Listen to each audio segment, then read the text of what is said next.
Bonjour, je suis ravie de vous retrouver pour un nouveau JT. Au programme cette semaine, les vacances scolaires d'hiver ont débuté la semaine dernière et l'Espace Jeunesse propose des ateliers pour les jeunes. Découvrez la création manga. Jeunesse encore, l'onde la met à l'honneur à travers une exposition de portraits de jeunes Vélysiens, des clichés à trouver et à admirer dans les rues de la ville. Enfin, nous vous emmenons sur les berges de l'étang d'Ursine, découvrir comment est favorisée la biodiversité dans cet écrin de nature. Les mangas n'ont jamais autant attiré les Français. Les ventes représentent près de 40% des ventes de bandes dessinées et entre 2015 et 2020, elles ont bondi de 50%. Et face à cet engouement de plus en plus fort, les jeunes Vélysiens ont pu profiter d'un atelier 100% dédié à ces créations japonaises. Nous leur avons rendu visite à l'espace jeunesse. Naruto, My Hero Academia, Hunter x Hunter, ces noms ne vous disent peut-être rien, mais pour les plus jeunes, ce sont déjà des références. Et ils s'en inspirent pour exprimer leur créativité. Qu'est-ce que tu es en train de faire là ? Un manga d'un personnage de Naruto. C'est quel personnage ? Gema, je sais pas son nom de famille. Et est-ce que les mangas, t'as l'impression que c'est quelque chose que votre génération aime beaucoup ? Oui, parce que la plupart de mes copains ils lisent les mangas et ils regardent les animés et j'ai un peu envie de faire pareil aussi. Animé ou manga, tous les supports attirent au point de créer ses propres histoires. Qu'est-ce que tu es en train de faire là ? Tu es en train d'écrire une BD. Une BD. Bon, elle est pas, pour l'instant, elle n'est pas encore à l'envers, mais ça, je le ferai après. Et en fait, c'est dans un monde fantastique de manga. Il y a des monstres et c'est un bonhomme qui veut monter en niveau et donc il bat des monstres pour monter en niveau. Après, on est content de ce qu'on a fait, surtout. Et que ça donne envie parce que ça, on peut créer des histoires qu'on a envie. Enfin, s'il y a un manga qui pourrait être bien mais qu'on n'a pas encore vu, on peut le créer, comme ça, au moins, il existe. Non, c'est pas mal. Par contre, j'ai trop galéré sur les jambes. Même la main, là, elle est bien. Et le corps.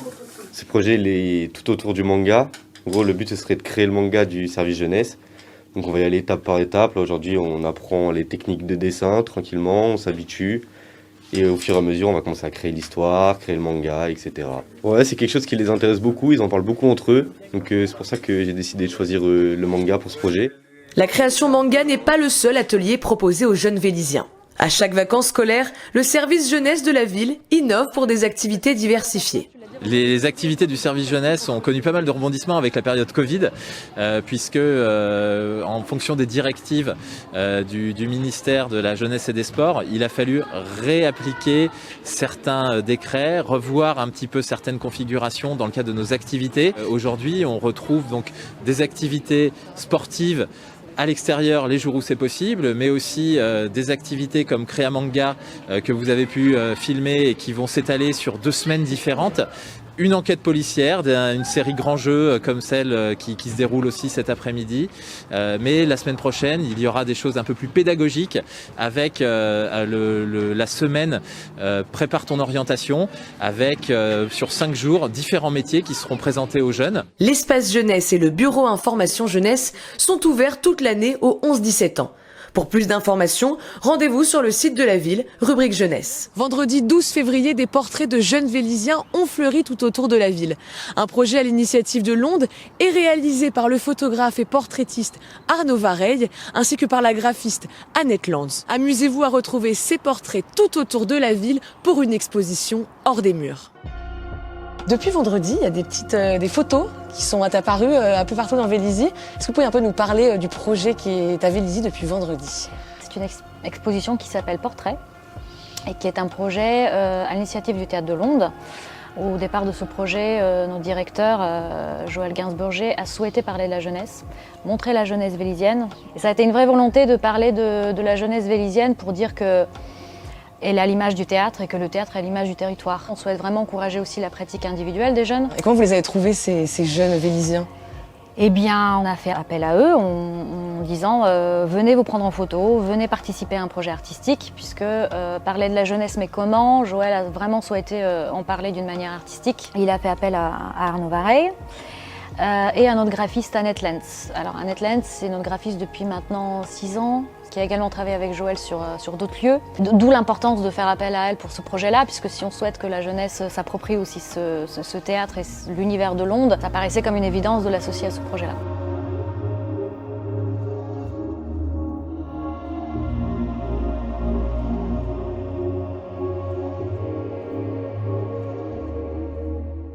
Le portrait, c'est le résultat d'une rencontre entre le photographe et le jeune de Vélizy en l'occurrence. Donc il fallait prendre un peu de temps d'organiser ces rencontres. Donc l'Onde s'est occupé de faire venir les gens qu'ils ont trouvés par eux-mêmes. Et cette relation de la jeunesse à l'Onde, ça me paraissait essentiel de le mettre dans l'image. Et donc du coup j'ai fait des portraits environnementalistes, on peut dire ça comme ça, c'est-à-dire que l'environnement, c'est-à-dire l'Onde, a son importance dans l'image. Et comment vous avez travaillé justement avec ces jeunes pour les appropriations de l'espace, pour qu'ils se livrent un peu à votre objectif? Au début, je faisais faire une première photo avec assez peu de matériel, assez peu d'enjeux artistiques qui permettaient de faire comme un prétexte une première image sans aucun enjeu, et pour avoir cette espèce de les apprivoiser un petit peu à la technique du portrait. Ensuite de ça, moi je discute beaucoup avec eux, je m'intéresse à ce qu'ils font, on échange, ça devient un peu une conversation, puis au fur et à mesure, sans vraiment s'en rendre compte, je fais des photos finalement. Donc, je voulais pas les avoir avec un sourire béat comme on fait pour sa mamie à l'école. Moi c'est pas ça du tout qui m'intéresse, moi c'est plutôt la rencontre d'une personnalité, et ça s'exprime à travers une posture, à travers un regard, et il y a un moment où voilà, il y a cet échange qui est à son paroxysme, et c'est là que je déclenche, en général c'est là que j'ai la bonne photo. Et je suis pressé de voir l'exposition à l'Onde.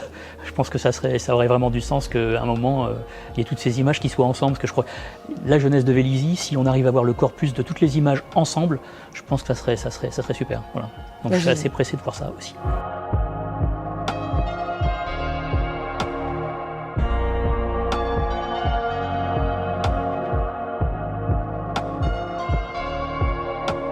Du 8 au 12 février, les services de l'ONF, l'Office national des forêts, ont entrepris des travaux de végétalisation autour de l'étang d'Ursine.